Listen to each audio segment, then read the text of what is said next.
सो बेटा आज का हमारा टॉपिक है characteristics of physical equilibrium and characteristics of chemical equilibrium. ठीक है, शुरू करते हैं बेटा। हेडिंग आप डाल लें।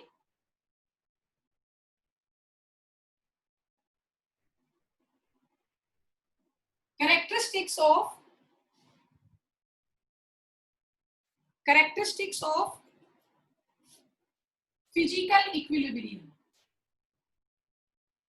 कल मैंने आप लोगों को समझाया था, जहां पे फिजिकल प्रोसेस होगी ना उसको हम बोलते हैं फिजिकल इक्विलिब्रियम। ठीक है, तो अब हम यहाँ पे कैरेक्टरिस्टिक्स डिस्कस करेंगे फिजिकल इक्विलिब्रियम की। तो यहाँ पे बेटा कुछ एक पॉइंट है, जनरल पॉइंट है बड़े कॉमन से, उनको हम यहाँ पे डिस्कस करेंगे। तो सबसे पहला पॉइंट, इक्विलिब्रियम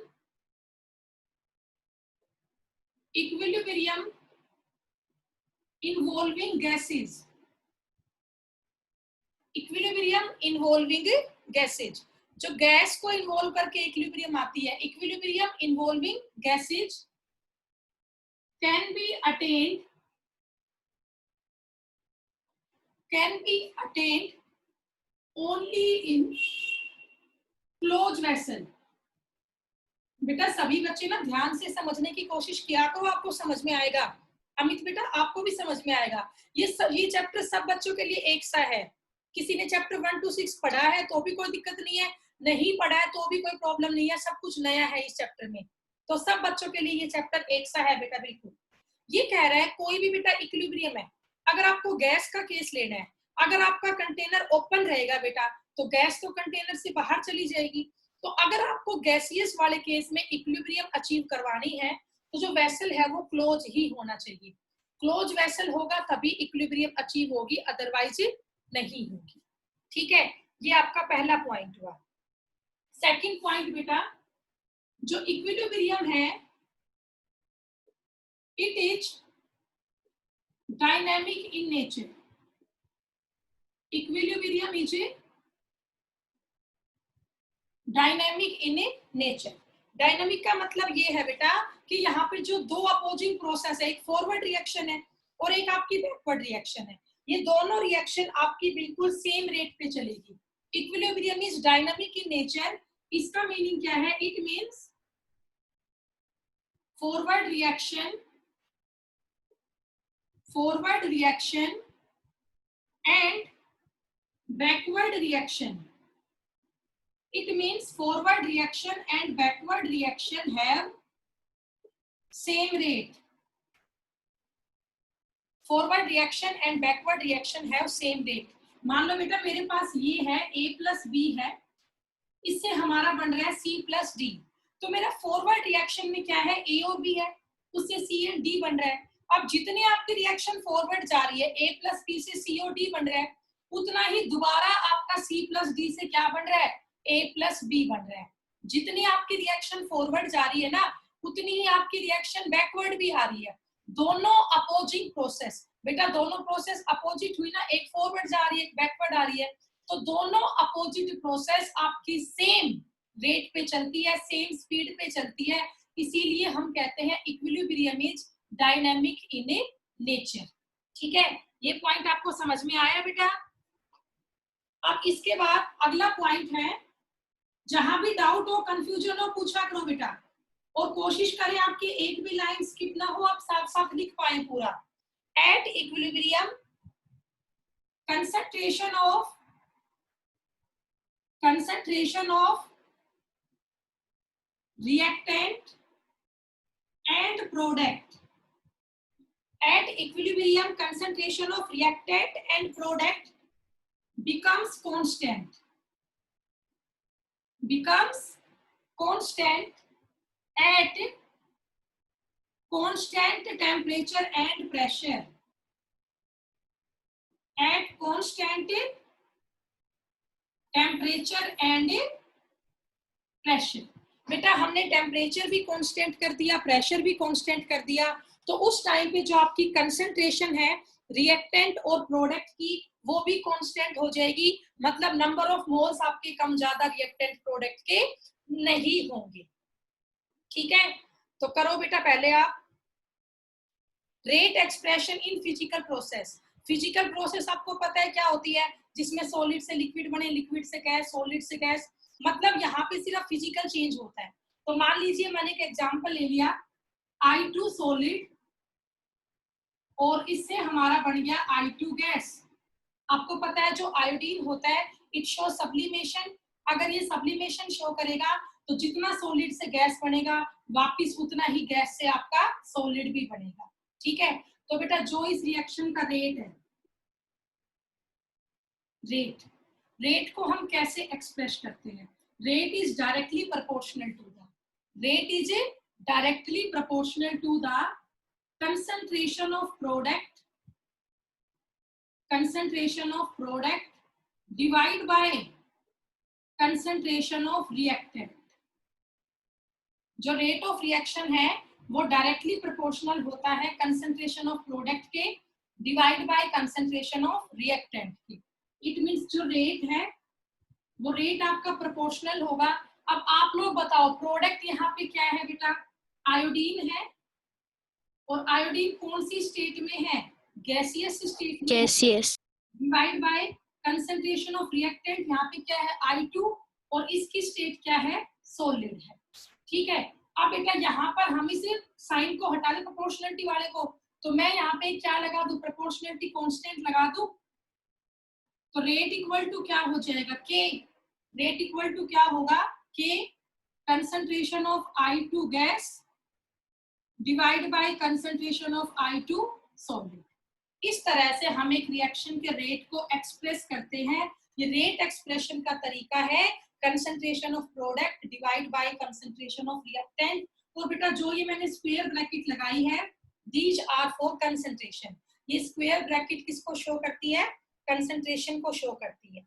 ठीक है, तो यहां तक आप कर लें बेटा।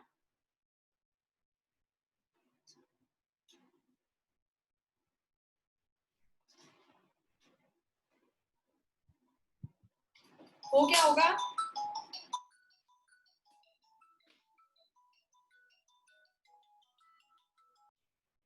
तो अब आप लोग हेडिंग डालो characteristics of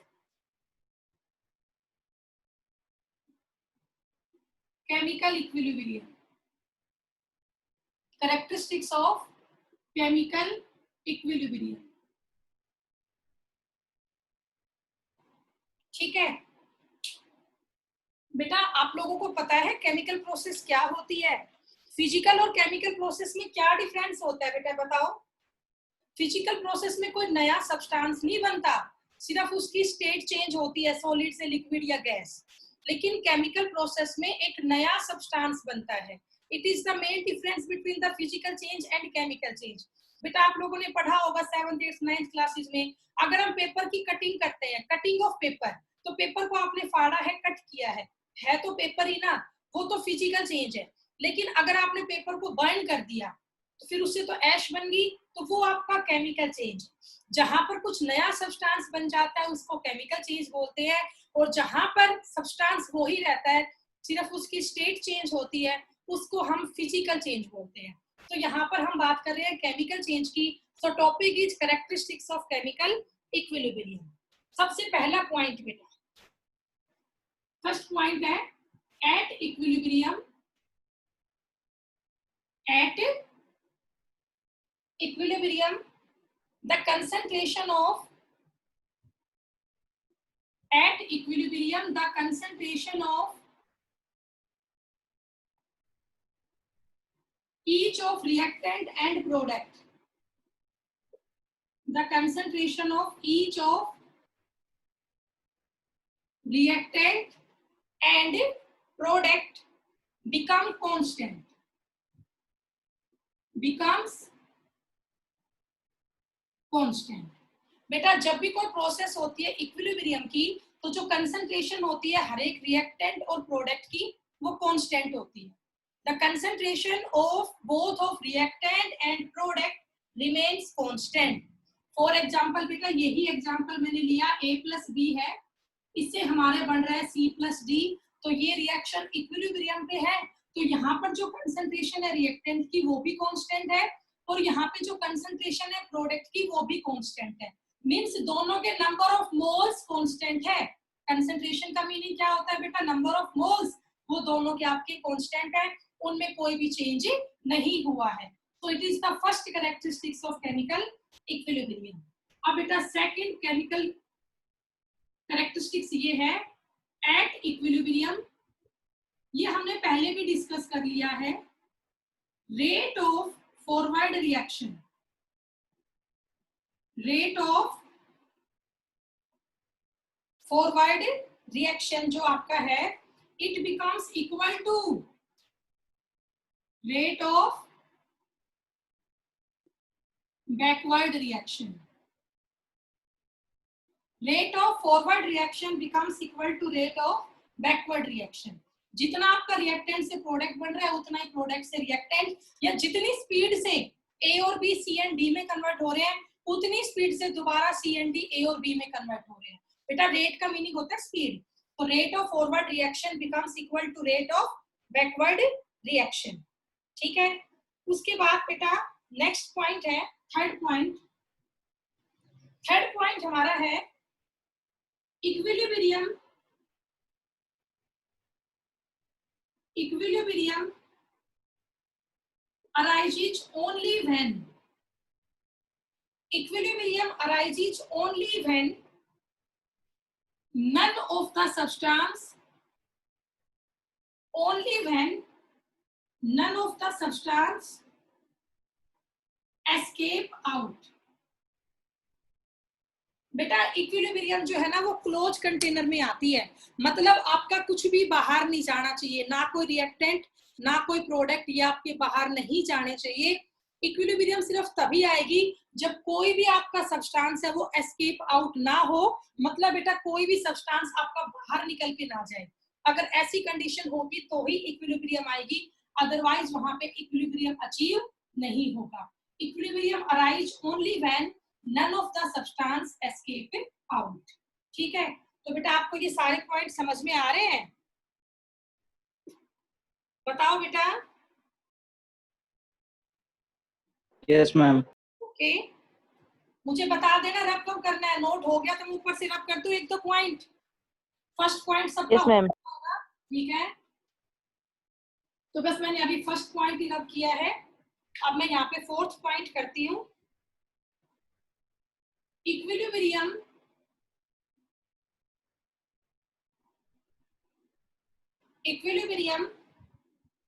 can be attained, equilibrium can be attained from either direction। मतलब बेटा इक्विलिब्रियम जो फॉरवर्ड डायरेक्शन से भी अचीव हो सकती है और बैकवर्ड से भी हो सकती है। ठीक है बेटा, equilibrium can be attain from either direction, it means from forward या बेटा बैकवर्ड, किसी भी साइड से इक्विलिब्रियम अचीव हो सकती है, फॉरवर्ड से भी और बैकवर्ड से भी। ठीक है, और बेटा इसके बाद लास्ट पॉइंट है जो कैटालिस्ट होते हैं, फिफ्थ पॉइंट है एक कैटालिस्ट। बेटा आप लोगों ने शायद पहले कभी पढ़ा होगा कैटालिस्ट के बारे में। कैटालिस्ट क्या होते हैं? Catalyst are those substance, catalyst are those substance which increase the rate of reaction. बेटा जो सब्सटेंस एक रिएक्शन के रेट को बढ़ा देते हैं उनको हम कैटालिस्ट बोलते हैं। तो वो सिर्फ रिएक्शन के रेट को ही बढ़ाएंगे, रिएक्शन को डिस्टर्ब नहीं करेंगे। तो अगर आपकी कोई भी रिएक्शन है, मान लो वो इक्विलिब्रियम पे है, उसमें आप बेशक कोई भी कैटालिस्ट डाल लो, तो कैटालिस्ट डालने के बाद भी उस पर कोई फर्क नहीं पड़ेगा। A catalyst does not disturb the state of equilibrium। A catalyst does not disturb the state of equilibrium। कि बेटा चाहे रिएक्शन फॉरवर्ड जा रही हो चाहे बैकवर्ड जा रही हो, कैटालिस्ट कभी भी इक्विलिब्रियम को डिस्टर्ब नहीं करता। कैटालिस्ट सिर्फ रिएक्शन की स्पीड को बढ़ा देता है, बट वो इक्विलिब्रियम को डिस्टर्ब नहीं करता। ठीक है, तो ये सारी बेटा आपकी कैरेक्टरिस्टिक्स थी केमिकल इक्विलिब्रियम की। All of these are characteristics of chemical equilibrium. तो भाई ये पॉइंट आपको समझ में आया? बताओ बेटा। Yes ma'am. यहाँ पर एक छोटा सा ग्राफ है, वो हम और कर लेते हैं। वो ग्राफ क्या है बेटा? मान लो यही रिएक्शन है A + B, इससे आपका बन रहा है C + D। ओके बेटा, आप लोगों को ये पता है बेटा, मान लो मैं एग्जांपल ले रही हूँ conversion of milk into curd का। बेटा स्टार्टिंग में हमारे पास इनिशियल जब कंसंट्रेशन थी, सारे का सारा मिल्क ही हमारे पास था। फिर धीरे धीरे क्या हुआ, केमिकल चेंज होने लगा और मिल्क से कर्ड बनने लगा। मिल्क हमारा रिएक्टेंट है, कर्ड हमारा प्रोडक्ट है। तो धीरे धीरे आपका जो मिल्क है वो कर्ड में कन्वर्ट होना शुरू हुआ।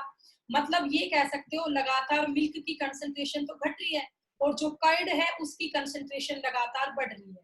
और एक स्टेज क्या आएगी, when whole of the milk is convert into curd, तो वो फाइनल स्टेज हो जाएगी, वहां पर मिल्क की कंसंट्रेशन 0 होगी, कर्ड बेटा पूरा बन चुका है। मतलब जब भी कोई केमिकल रिएक्शन होती है फॉरवर्ड, तो रिएक्टेंट की कंसंट्रेशन तो घटती है और प्रोडक्ट की कंसंट्रेशन क्या है बेटा, बढ़ती है। जब भी कोई केमिकल रिएक्शन होती है तो रिएक्टेंट की कंसंट्रेशन तो क्या होती है, डिक्रीज, और बेटा प्रोडक्ट की कंसंट्रेशन क्या होती है, इंक्रीज। रिएक्टेंट की कंसंट्रेशन तो घटती है और जो प्रोडक्ट है उसकी कंसंट्रेशन बढ़ती है। ठीक है, तो अब यहाँ एक छोटा सा ग्राफ हम प्लॉट कर लेते हैं between the concentration versus time, between the concentration versus time. देखिए बेटा ग्राफ कुछ इस तरीके का आएगा कंसंट्रेशन और टाइम के बीच में। एक फॉरवर्ड होगा रिएक्टेंट के लिए, एक प्रोडक्ट के लिए। एक ग्राफ तो ऐसा आएगा बेटा, ठीक है, और एक जो आपका ग्राफ है दूसरा, वो आपका कुछ ऐसा आएगा। अब आप बता सकते हो एक में तो कंसंट्रेशन बढ़ रही है टाइम के साथ और एक में कंसंट्रेशन घट रही है टाइम के साथ। बताओ कौन से ग्राफ में, ब्लू कलर वाली लाइन में कंसंट्रेशन घट रही है या बढ़ रही है? घट रही है। बेटा कंसंट्रेशन डिक्रीज हो रही है ब्लू लाइन में, और रेड वाली लाइन में क्या हो रहा है, कंसंट्रेशन इंक्रीज हो रहा है। तो जब भी कोई रिएक्शन चलती है तो रिएक्टेंट की कंसंट्रेशन तो डिक्रीज होती है, भाई सेम लिंक से कनेक्ट करना बेटा, और प्रोडक्ट की कंसंट्रेशन इंक्रीज होती है। तो मैं ये कह सकती हूँ ये जो ग्राफ है ब्लू वाला, ये तो रिएक्टेंट के लिए है, और जो रेड वाली लाइन है ये किसके लिए है, प्रोडक्ट के लिए है। प्रोडक्ट की तो कंसंट्रेशन इंक्रीज हो रही है, प्रोडक्ट में तो क्या हो रहा है, इंक्रीज हो रही है कंसंट्रेशन, और रिएक्टेंट के केस में क्या है, डिक्रीज हो रही है कंसंट्रेशन। ठीक है, और कर लो बेटा इस ग्राफ को सभी।